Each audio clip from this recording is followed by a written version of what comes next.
Сайн байцгаана уу та бүхэнд олон улсын амьдралд болсон үйл явдлыг таймлаг хүргэе. Гренланд улс руу Европын хэд хэдэн улс цэргээ илгээж байгаа юм байна. За энэ хүү шийдвэрийг гаргах бас нь Америкийн нэгдсэн улсын ерөнхийлөгч Дональд Трампын гаргаж байгаа шийдвэртэй холбоотой.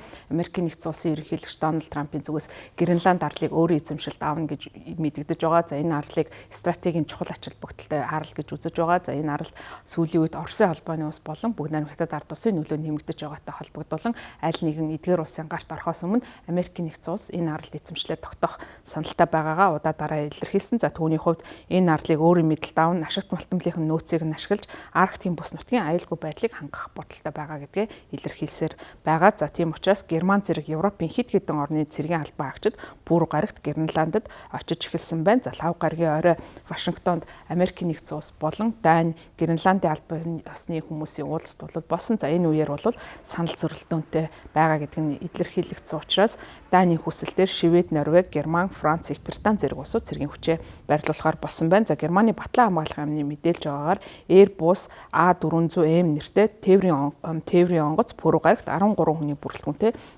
тагнуулын багийг Гренландд хүргэсэн байна. За Дани улсын хүсэлтээр энэхүү цэрэг байршуулах үйл ажиллагааг явуулж байгаа. За Европын орнуудын зүгээс бүс нутгийн аюулгүй байдлыг хангахад Данийг дэмжих зорилгоор цэргийн ямар хувь нэмэр оруулж болох вэ гэдгээ судлах зорилгоор энэхүү багийг илгээж байгаа юм байна.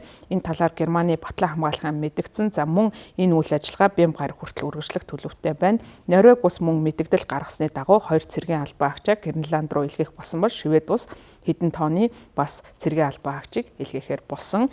Франц улсын ерөнхийлөгч Эммануэль Макрон X хуудсан дээр пост оруулсан. За Франц улс Дани улсын Гренландд зохион байгуулж байгаа Арктикийн хатуужил нэртэй хамтарсан цэргийн сургуультанд оролцсон гэж мэдэгдээд X хуудсанд оруулсан постондоо Францын цэргийн албан агчдын эхний хэсэг нь аль хэдийнэ замдаа гарсан цаашид нэмж цэргүүд илгээнэ гэж хэлсэн байна. За Франц улсаас Польшид суугаа элчин сайд Олив Паура де Аворын Франц Импо санд мэдгдснээр Гренландд байршуулсан Францын цэргийн албан агчдын эхний бүлэгт 15 орчим уулын мэрэгчлэлтэн багтсан гэж мэдгдсэн байна. За үүний зэрэгцээ Downing Street буюу Их Британий ерөнхий сайдын офисарч мэдэгдэж байгаагаар Дани хүслээр Их Британи цэргийн офицерын төлөвлөсөн сургуулийн өмнө тагнуулын бүлэгт нэгтгэхээр нэг цэргийн офицерыг явуулсан гэж мэдгдсэн. За лав гарагт болсон уулзалтын өмнө Дани улс өнөөдрөөс эхлэн Гренландд цэргийн хүчээ нэмэгдүүлнэ гэж хэлээд Данийн Батлан хамгаалах ам мэдэгдэл гаргасан. За Америкийн нэгдсэн улсыг шууд нэр зааж дуртаагүй ч гэсэн тус яамны мэдэгдэлд орцсноор энэ алхам нь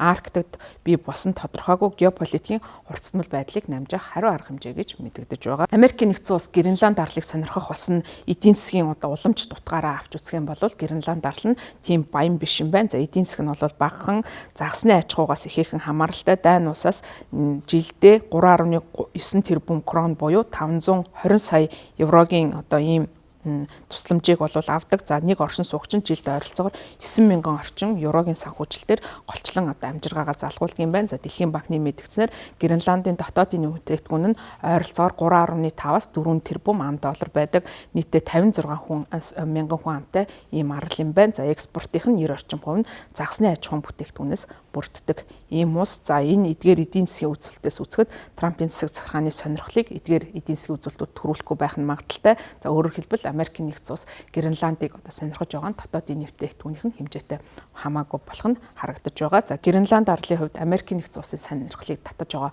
хоёр зүйл байгаа. За эхнийх нь бол дэлхийн бөмбөрцөг дээрх байршлан, за нөгөөх нь мөсөн доор нуугдаж байгаа эрдэс баялаг гэж харж байгаа юм. За тус арал нь Хойд Америк болон Европын хооронд байрлах стратегийн чухал байршилтай байдаг. За Арктик дахь Америкийн нэгдсэн улсын Пуужингийн сэрэмжлүүлэг болон сансрын хяналтын системийн суурь болох Пипутник нэртэй сансрын бааз байрладагаараа онцлогтой юм. За хэрв бид Гренландыг авахгүй бол Орос эсвэл Хятад Гренландыг эзлэх болно гэж Трамп удаа дараа хэлж байсан. За мөн тэрээр бид Орос эсвэл Хятадыг хөршөө болгохыг хүсэхгүй байгаа гэж мэдэгдэж байсан. Удаатай за өөрөөр хэлбэл Гренландыг газар зүйн байршлаас нь шалтгаалan Америкийн нэгдсэн улс ихээхэн сонирхож байгаа. За мөн Америкийн нэгдсэн улсын ерөнхийлөгч Дональд Трамп олон удаа өөрөө бол үгүйсгэж байсан. Гэхдээ Америкийн нэгдсэн улсын зүгээс Гренландыг авах гэсэн сэдэлт нь нөөц баялаг бас нөлөөж байж болзошгүй байгаа юм байна. За Бүгд найрамдах Хятад ард улсын хувьд дэлхийн газрын ховор элементийн олборлолт түүний хүдрийг ашиглах боломжтой түүхийд болгон хуургадаг боловсруулалтын салбарт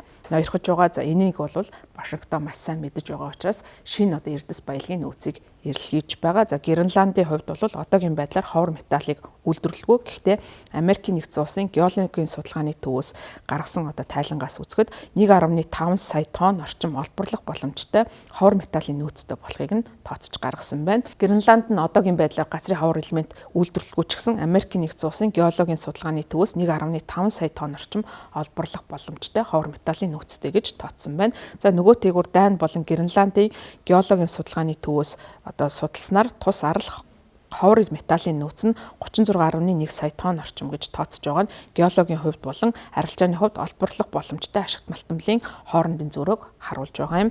За мөн энэхүү судалгааны судалгаагаар үзэхэд Гренландд Европын конс чухал ач холбогдолтой гэж түүхийн эдийн ашигт малтмал гэж ангилсан нийтдээ 34 ашигт малтамлын 25 агуулгаддаг болохыг тогтоосон. За эдгээр материалыг цахилгаан тээврийн хэрэгслийн мотороос эхлээд сүнөөгч онгоц хүртэлх бүтээгдэхүүнд ашигладагаараа онцлогтой. За Гренландд нийтдээ 55 чухал ач холбогдолтой түүхийн эдийн орд илэрсэн боловч одоогийн байдлаар зөвхөн нэгийг нь олборлож байгаа юм байна. За Европын холбооны хувьд бол одоогоор ховор элементийн хувьд хятадын импортоос 100% хамааралтай байгаа бол Америкийн нэгдсэн улс гадаад нийлүүлэлтийнхаа сүлжээнээс ихээхэн хамааралтай ийм нөхцөлд оршиж байгаа. За тийм учраас бүгд найрамд хятад ард улсын хувьд дэлхийн уул уурхайн салбарт тэр дундаа газрын ховор элементийн эзлэгүүний 70 орчим хувийг үйлдвэрлэх нь 2024 оны байдлаар 270 орчим мянган тонтой тэнцэж байгаа юм. За өөрөөр хэлбэл хятадын бас энэхүү салбарт дамгаалж байгаа ноёрхол дамгааллыг бууруулахад Гренландын эрдэс баялаг чухал нөлөөтэй гэж Америкийн нэгдсэн улс